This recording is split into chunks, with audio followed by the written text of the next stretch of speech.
It's a bit surreal to think that we're in our 20th year of business. It's been an amazing ride. When I was at the Covey Leadership Center, this would have been 1994, I believe, Stephen M.R. Covey was promoted as CEO of the company, and I took his place and became eventually the executive vice president of the company. And one of the first things we did as leaders in that transition is we felt like we needed employees to better understand how the company made money. We wanted them thinking not just how do we build a good organization, but how do we build a good company, one that grows. So it sort of seemed natural when I was considering starting my own company that would be part of the content mix. One of the areas that I felt like would be really needed in the world, one that would add value for other businesses and other organizations. In building this business is something I was fairly aware of. I'd been in business for a couple of decades when I started the company.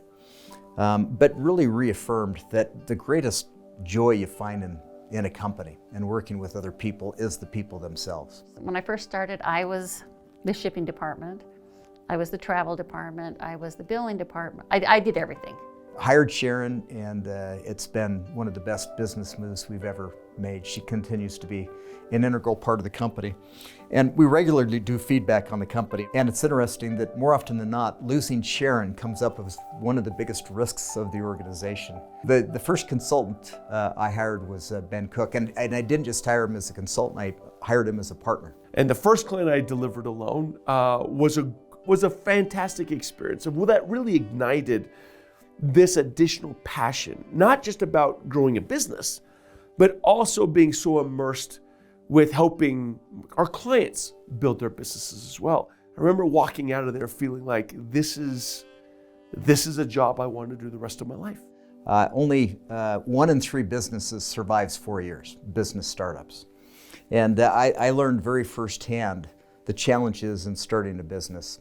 For the first couple years, Kevin never took a paycheck. In fact, he would put money in from his personal funds. When you're in the startup portion of a business, you never know what's going to happen. You never know, does this have longevity in the market? Does it have relevance in the market? And so Kevin and I really early on had gotten a set of meetings, and we were flying out to meet with some potential clients. And again, we were really, really young as a company then, and I remember very specifically meeting with a client who's still a client today, and we still love our partnership and relationship with them. But the light bulbs that turned on in that room when we were describing what we do and how we do it, and this deep desire that they had to really partner with us and really expand their leadership's kind of business acumen. And right then in that meeting, they had committed to a kind of a longer term, kind of bigger engagement with us. I remember walking out of their corporate headquarters and feeling like this really has legs. We teach business and financial acumen. And for some people, that's got to be a big snoozer. It's the last thing they want to talk about. Or they're a little afraid of it. They've recognized, look, it's not my skill set. I'm in a position where I don't need to know much about the business and financials, so they think. And so they sort of put it to a side, hoping they don't ever have to really address it. And it's really cool to take an individual that's an expert in their function, HR, sales, finance, marketing, operations, but also make them a good business person. I mean, think of how much effort the average person puts into their job, their career. It is such a big part of life, and if they aren't fulfilled in that, if they're not inspired by that, if they're not engaged around that, man, what a big waste of time. And our purpose statement is that work is a big part of life, and we believe it should be meaningful. Meaningful for us that work at Acumen Learning, meaningful for the people that we train and develop, that their work is meaningful. What kind of legacy do I want to leave? And it really is a legacy of a good business, yes, absolutely.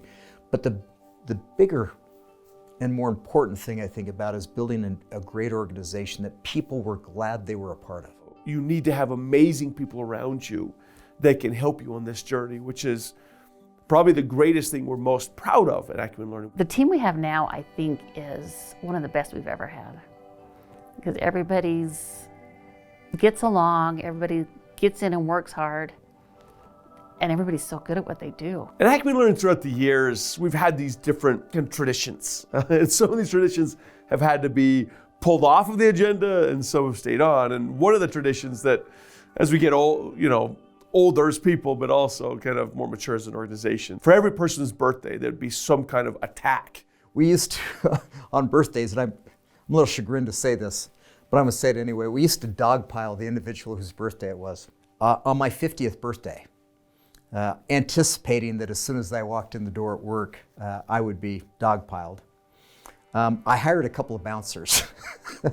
So as soon as Kevin walked in the building, these bodyguards come out pushing around, and it was just so funny. That's a fun memory.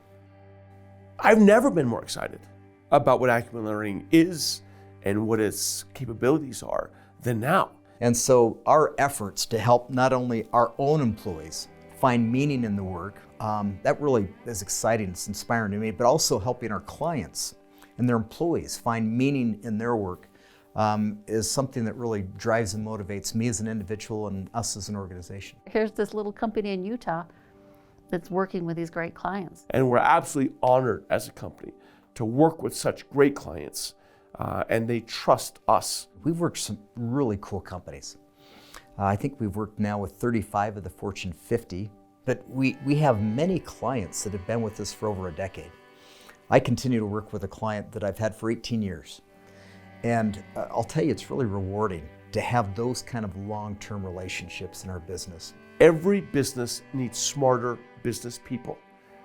And everywhere you look, partnering with universities and partnering with governmental entities and partnering with big companies and small companies globally, we're just getting started as a company to the kind of global reach and impact that we can have.